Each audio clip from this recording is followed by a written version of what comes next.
ආදරණීය දිනපොත. ලේක් ක්ලිෆ්ටන් චාරිකාවෙන් අනතුරුව අපි මැන්ඩ්‍රවල තියෙන තවත් ආකර්ශනීය දෙයක් වන ජයන්ට්ස්ලා බලන්න පිටත් වුණා. එදා වැස්ස දවසක් වුණු නිසා මුළු පරිසරයම අලුත් වෙලා වගේම සතුටින් පිරලා ඉන්නවා වගේ මට දැනුනේ. වැස්සට පස්සේ හැම දෙයකටම ආයෙමත් පණ ලැබිලා වගේ තිබුණා. ගහකොළ වගේම පොළවත් සතුටින් ඉපිලෙනවා වගේ මට දැනුනේ. සමහර වෙලාවට මට හිතෙනවා වැස්ස හැදිලා තියෙන්නේ වතුරෙන් විතරක් නෙවෙයි.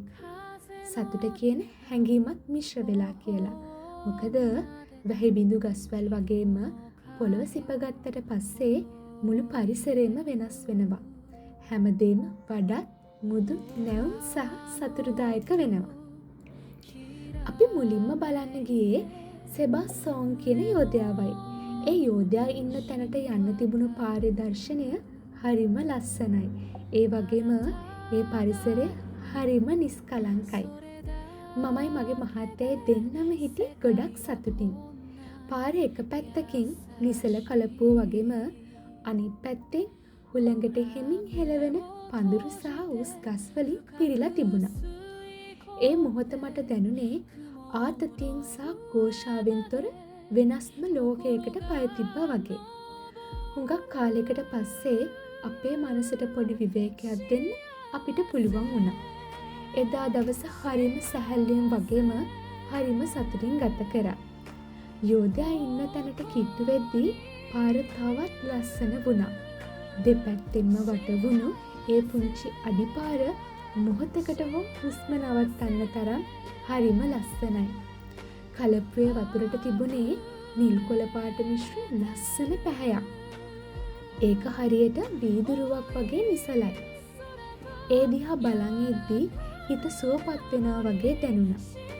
ඇත්තටම කිව්වොත් ඒක හිතේ තියෙන හැම දුකක්ම සෝදලා හරින්න පුළුවන් මායාකාරී වතුරක් වගේ මට දැනුනේ.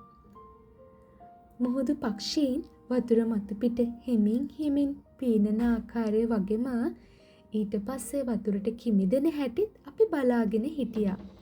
ඒක හරිම සුන්දර දර්ශනයක්. ඉරේලිය නිසා වතුර මතු පිට හරියට හැම තැනම පුංචි දියමන්ති පාවෙනවා වගේ ලස්සනට දිලිසුණා. ඒ දිහා සුළු මොහොතක් බලාගෙන ඉන්නකොට හිතට පුදුමාකාර සැනසීමක් දැනුණා. සෝබා ධර්මයක ගත කරන කාලය අපිට කොයි තරම් වැදගත්ද කියලා එදා දවස මට තේරුම් කරලා දුන්නා. ආත්මය සංසුන් කරන්න, සුවපත් කරන්න සහ ප්‍රබෝධමත් කරන්න සෝබා ධර්මයට තියෙන පුදුමාකාර හැකියාවක්. යෝධයා සාගරය දෙස බලාගෙන හිටියේ හරියට මිනිස්සුන්ව ජීවත් කරවන්න බලාපොරොත්තුව කියලා අපිට මතක් කරලා දෙනවා වගේ. ඊට පස්සේ අපි ගියේ දෙවනි යෝධයා වෙන සන්තික්තෝ බලන්න. ඒ යෝධයා හිටියේ වෙරළා ඉන්නේ. යෝධයා ළඟට යන්න කලින් අපි මොහොතට මුහුණලා තිබුණු බෙන්ච් එකක වාඩි වෙලා ටික වෙලාවක් නිශ්ශබ්දව මොහොත දිහා බලාගෙන හිටියා. සෝබා ධර්මයේ හැමදේම පුදුමාකාරයි. සුදු පාට මුහුදු පෙන කැටි හරියට රළ මත කිරි විසිරිලා වගේ පෙනුණා. රළ බිඳින හඬ හිතට මාරම සහනයක් දුන්නා. අහසේ තිබුණු වලාකුළු හරිම මෘදු දිව්‍යමය පෙනුමක් ගත්තා. ඒ පුංචි මොහොතට මට දැනුනේ මම සෝබා ධර්මයේ සහ සතුට ඇතුලේ සම්පූර්ණයෙන්ම අතරමං වෙලා වගේ. මං එදා දවස හරිම සතුටින් ගත කරා. ඇත්තෙන්ම මං මේ සෑම තප්පරයක්ම උපරිමයෙන් වින්දා. සතුට ගැන හිතද්දී මට තේරුණේ එක දෙයක්. සතුට කියන දේ රැඳිලා තියෙන්නේ අපේ අතේ මිසක් අනිත් අය මත නෙවෙයි කියලා. අපි කියන, කරන සහ අපි දේවල් බාර ගන්න විදිහ අනුවයි සතුට කියන දේ පවතින්නේ. ඒ වගේම අපි ජීවිතේ දිහා බලන කෝණය අනුව තමයි අපේ සතුට රැඳිලා තියෙන්නේ කියලා තේරුණා. සමහර වෙලාවට අපේ හිත ඇතුලේ කනස්සල්ල සහ වේදනාවන් දරාගෙන ඉන්න අපිමයි. ඉතින් අපේ හිත අනවශ්‍ය පරිදි පුරවා ගන්න එක නැවැත්තුවාම ජීවිතේ මීට වඩා සැහැල්ලු සහ සතුට විඳින්න පුළුවන් කියලා මට තේරුණා.